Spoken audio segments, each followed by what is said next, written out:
para lucrarse de la honestidad de los creyentes o de la gente ingenua. Que alguien ignore algo porque el conocimiento no le haya resplandecido es una cosa distinta al que yerra, al que comete un error consciente de lo que está haciendo. Miren, en el Salmo número 12 habla de consultas en privado contra el ungido de Dios, de cómo hacerle daño y matarlo. Eso para...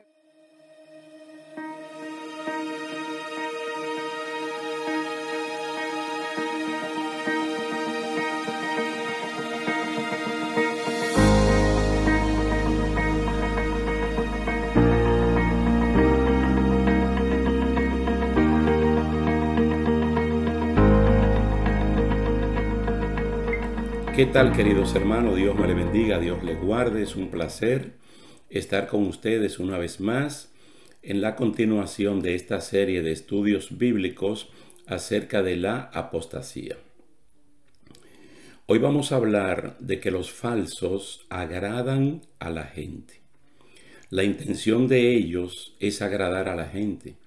Y hay mucha gente que, como han apartado el oído de la verdad, quieren escuchar palabras que también le agraden. Vamos a sustentar el capítulo de hoy en Primera de Tesalonicenses, capítulo 2, versículo 3 al 6. Primera Tesalonicenses, capítulo 2, 3 al 6. Nuestra exhortación no procedió de error ni de impureza, ni fue por engaño. Al contrario, si hablamos es porque Dios nos aprobó y nos confió el Evangelio. No procuramos agradar a los hombres, sino a Dios, que prueba nuestros corazones. Porque nunca usamos de palabras lisonjeras, como sabéis, ni encubrimos avaricia. Dios es testigo. Tampoco buscamos gloria de los hombres, ni de ustedes, ni de otros, aunque podíamos ser carga como apóstoles de Cristo. Tremenda palabra del apóstol Pablo, donde inmediatamente clarifica cuáles son sus intenciones al hablarle a los hermanos de Tesalónica. Y al mismo tiempo clarifica cuál es el origen o fuente de la autoridad que le confió esa palabra. No buscando el agrado o aprobación de la gente en lo que decimos, sino el obedecer a Dios, que es la persona que conoce y prueba los corazones. Mire qué cosa tan importante, porque Pablo aquí con esta carta está marcando distancia de esta gente falsa que no obedecen ni le agradan a Dios, sino a la gente. Cuando Pablo remitió, por ejemplo, la durísima carta a los hermanos gálatas, en las cuales les dijo más de una vez, insensatos, por su pésimo comportamiento de abandonar el camino del Espíritu para seguir el de la carne y de la religión, en un claro acto de apostasía, en Gálatas capítulo 1, versículo 10, Pablo dijo, busco ahora el favor de los hombres o el de Dios. Si él hubiese estado buscando el favor de los hombres, agradarle a la gente, como hacen los falsos, él no hubiese remitido esa carta a los hermanos en Galacia. Y de haberlo remitido, obteniendo la inspiración del Espíritu Santo, la hubiese modificado para quedar bien con la gente y mal con Dios. Él dice, busco ahora el favor de los hombres o el de Dios. O trato de agradar a los hombres. Pues si todavía agradara a los hombres, no sería siervo de Cristo. Y esto es muy importante, hermano, porque es que el Señor llama a hombres y mujeres para una tarea. Y entonces cuando Dios llama, entonces lo está haciendo en confianza. Porque Él cree, Él confía que usted y yo no vamos a degradar el Evangelio ni en la predicación ni en la vivencia. Porque no andamos buscando agradarle a la gente, sino obedecerle a Dios. Entonces ya está claramente establecido en su palabra que cuando una persona le obedece a Dios, le agrada a Dios. Dios como Padre se siente muy contento. La palabra lisonjeras, que es un término muy popular en el Antiguo Testamento, especialmente en Proverbios, son palabras populares y son aquellas que suenan bien al oído del público. Todo lo mencionado aquí es como una fotografía que recoge absolutamente el cuadro de los falsos creyentes que agradan a la gente. Es decir, todo lo que se menciona en 1 Tesalonicenses capítulo 2 versículo 3 al 6. Él está hablando de que la exhortación de Pablo hacia los hermanos tesalonicenses no procedió de error, no procedió de impureza, no fue por engaño. Dice, nosotros hablamos porque Dios nos aprobó y Él nos confió el Evangelio. Oye, si con seres humanos uno trata de no violar la confianza, ¿qué no será con Dios que nos confió el Evangelio? Nosotros no tenemos que modificarlo, no tenemos que cambiarlo para agradarle a la gente, para que le suenen bien al oído las palabras. El mensaje hay que darlo tal y como el Señor quiere que uno lo dé. Entonces estas palabras lisonjeras suenan muy bien al oído de las personas. Mire, la exhortación de los fraudulentos, de los engañadores, es para engañar precisamente. Entonces, ¿cómo lo van a hacer? Con impureza y con error. Ellos usan bien palabras entresacadas de la Biblia para hacer sentir bien a la gente o al público, para agradar con lisonja, escondiendo de esa manera su real intención, que es la avaricia. Perdón, y la fama. Oiga bien, avaricia y fama. Porque cuando entresacan estas palabras y a la persona le agradan, las personas se encargan de una vez de difundirlo entre amigos y compañeros y estas personas se creen famosos. Pablo marcó la diferencia inmediatamente y se alejó de aquellos que querían acusarlo de ser uno más de los engañadores. Pero él afirmó lo siguiente con una cita de 1 Timoteo capítulo 1, versículos 5 y 6. La repito porque hay hermanos que le gustan anotar. 1 Timoteo capítulo 1 versículos 5 y 6. Él dice, el propósito de este mandamiento es el amor nacido de corazón limpio. Y estas son las palabras que es que no la podemos olvidar, hermanos.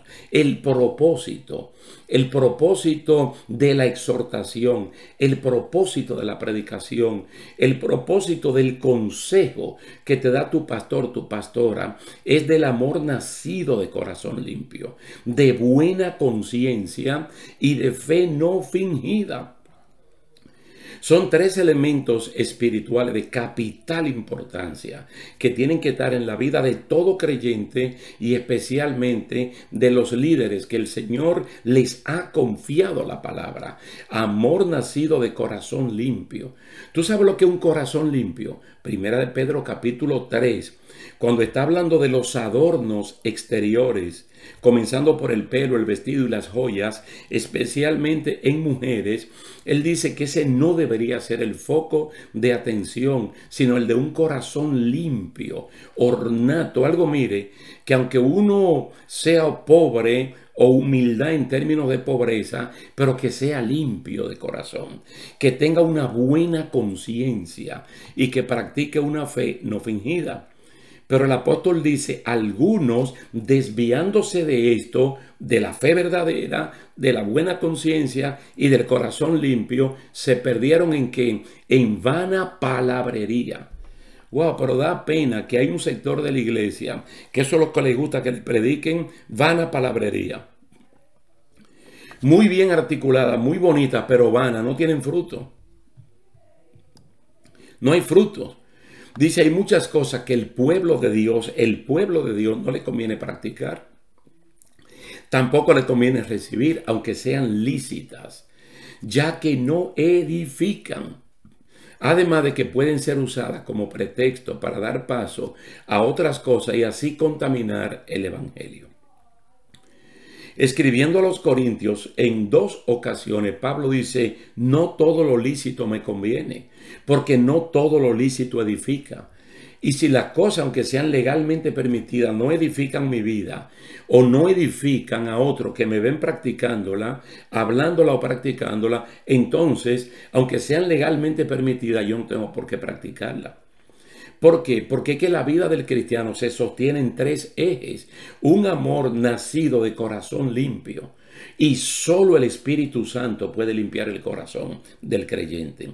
La sangre de Cristo nos limpia de todo pecado. Pero quien limpia y purifica el corazón del creyente con la presencia misma de Él es el Espíritu Santo.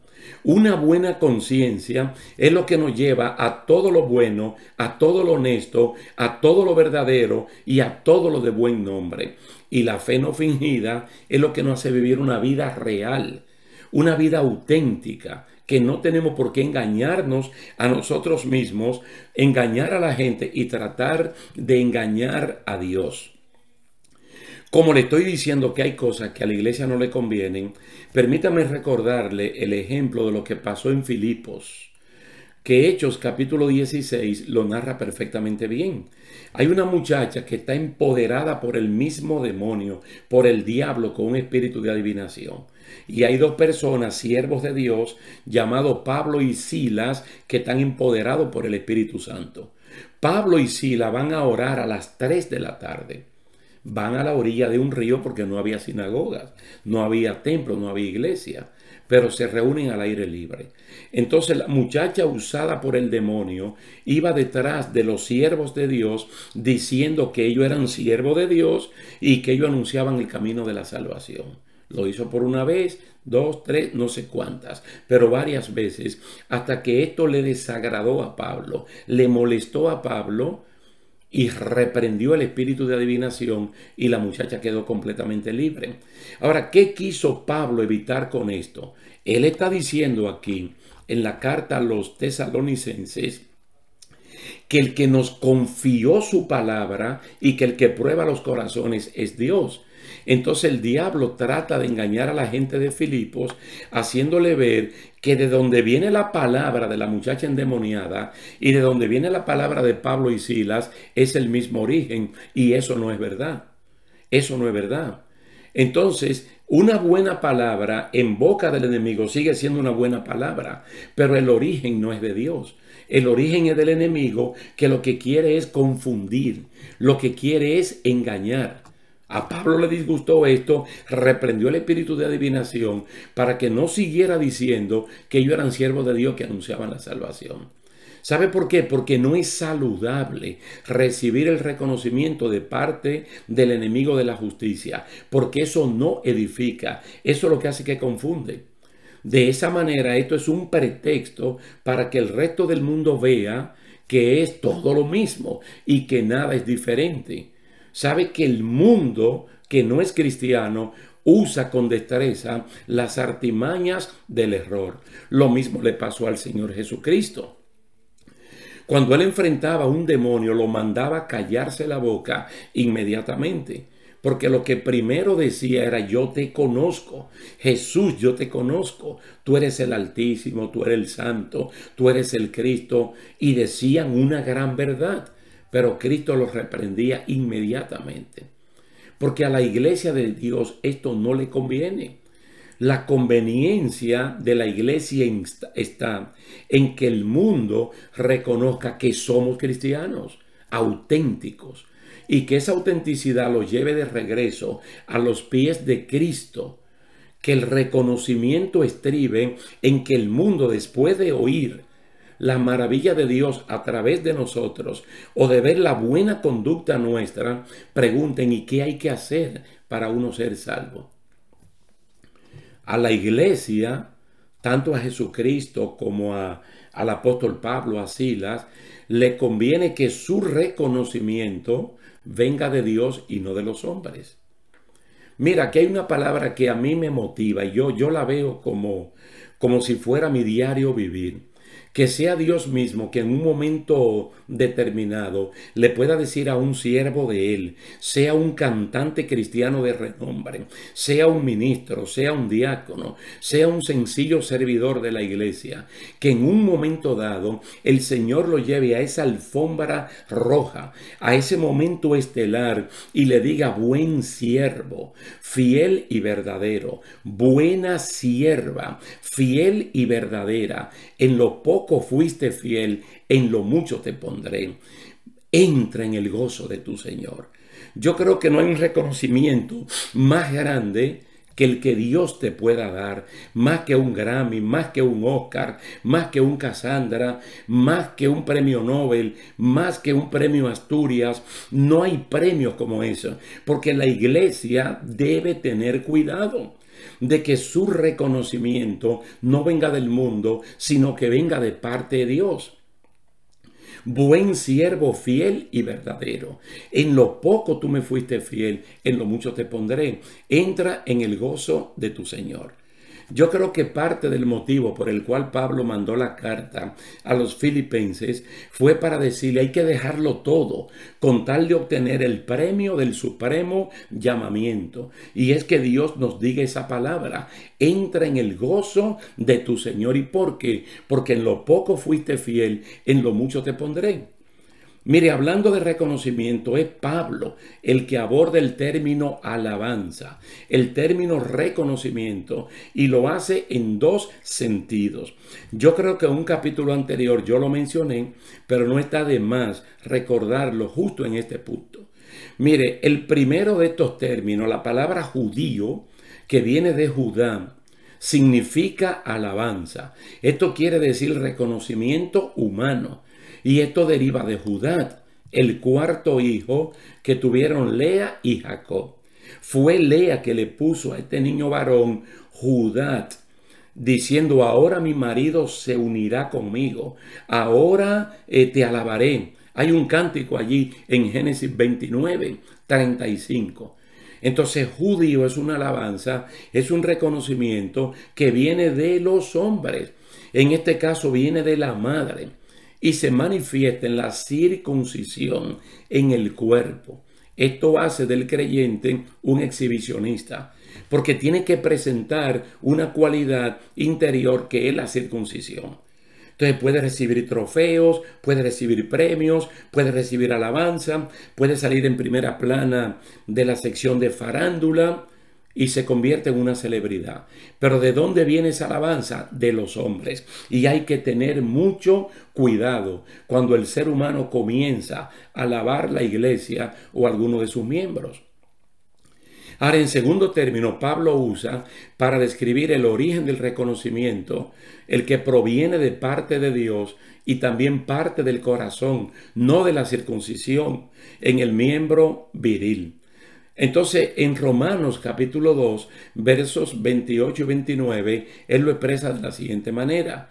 No es judío el que lo es exteriormente, ni es la circuncisión la que se hace exteriormente en la carne, sino que es judío el que lo es en lo interior. Y la circuncisión es la del corazón, en espíritu, y no según la letra. Escuchen esto, la alabanza del tal no viene de los hombres, sino de Dios. Entonces él te explica de una vez que hay dos tipos de judíos, hay dos tipos de Judá. Aquel cuya alabanza viene de los hombres y aquel cuyo reconocimiento viene de parte de Dios. Entonces, ¿quién tú quieres que te reconozca? ¿Dios o el hombre? Dios. Porque Hebreos capítulo 6, verso 10 dice que Dios no es injusto. Dios es justo para reconocer lo que tú has hecho por amor a su obra. A Dios no se le tiene que ir el sueño.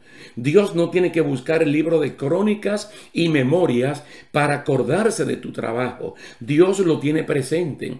Mas, sin embargo, los engañadores utilizan palabras para ser reconocidos por los hombres y recibir alabanza de ellos.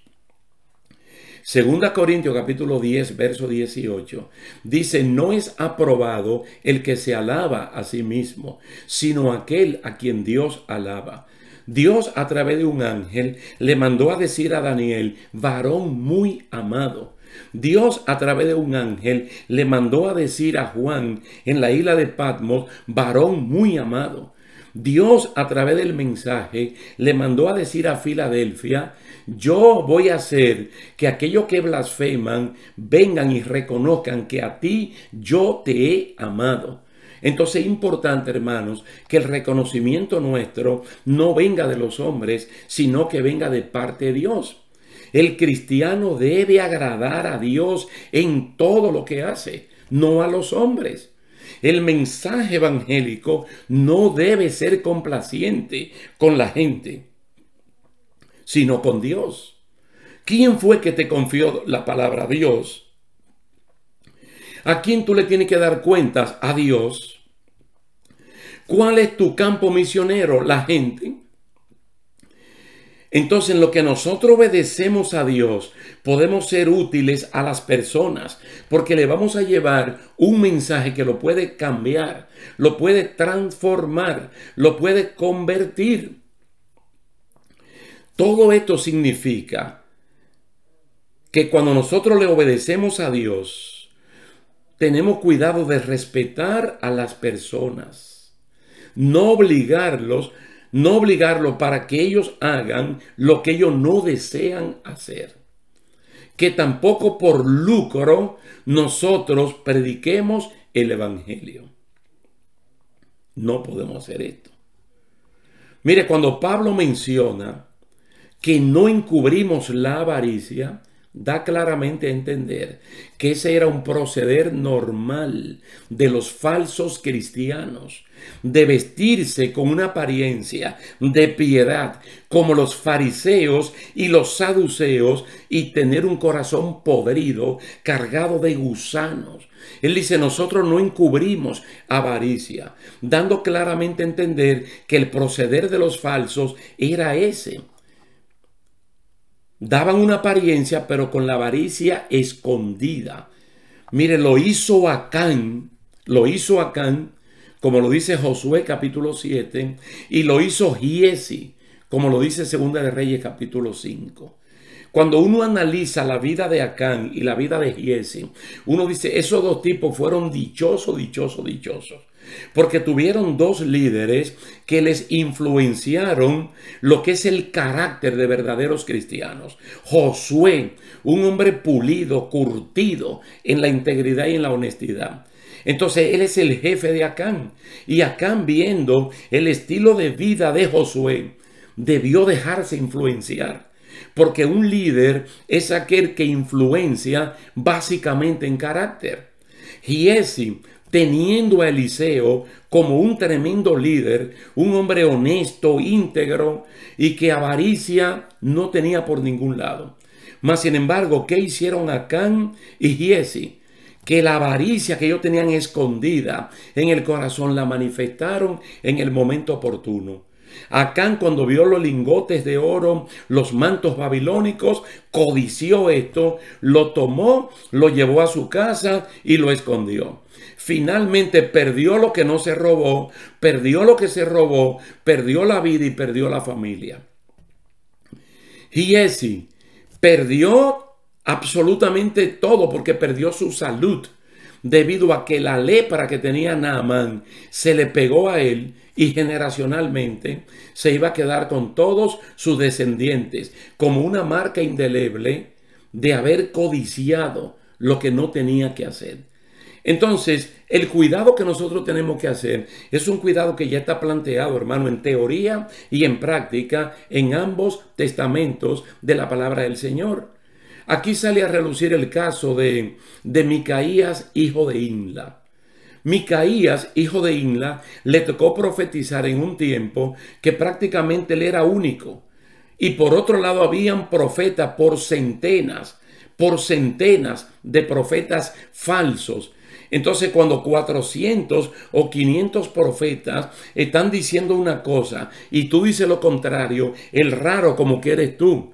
Y es como que si los malos fueran los buenos, el que no tiene la razón como si la tuviera.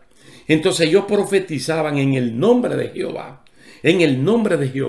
Diciéndole a dos reyes, vete a la guerra y tú vas a capturar a Ramot de Galaad porque Jehová está contigo. Entonces hubo un rey que dijo, pero no hay por aquí un profeta de Jehová que podamos consultar. Y le dijeron, está Micaías, hijo de Imla, pero a mí no me agrada, dijo Acab. ¿Por qué no le agrada? Porque el tipo decía la palabra de Dios.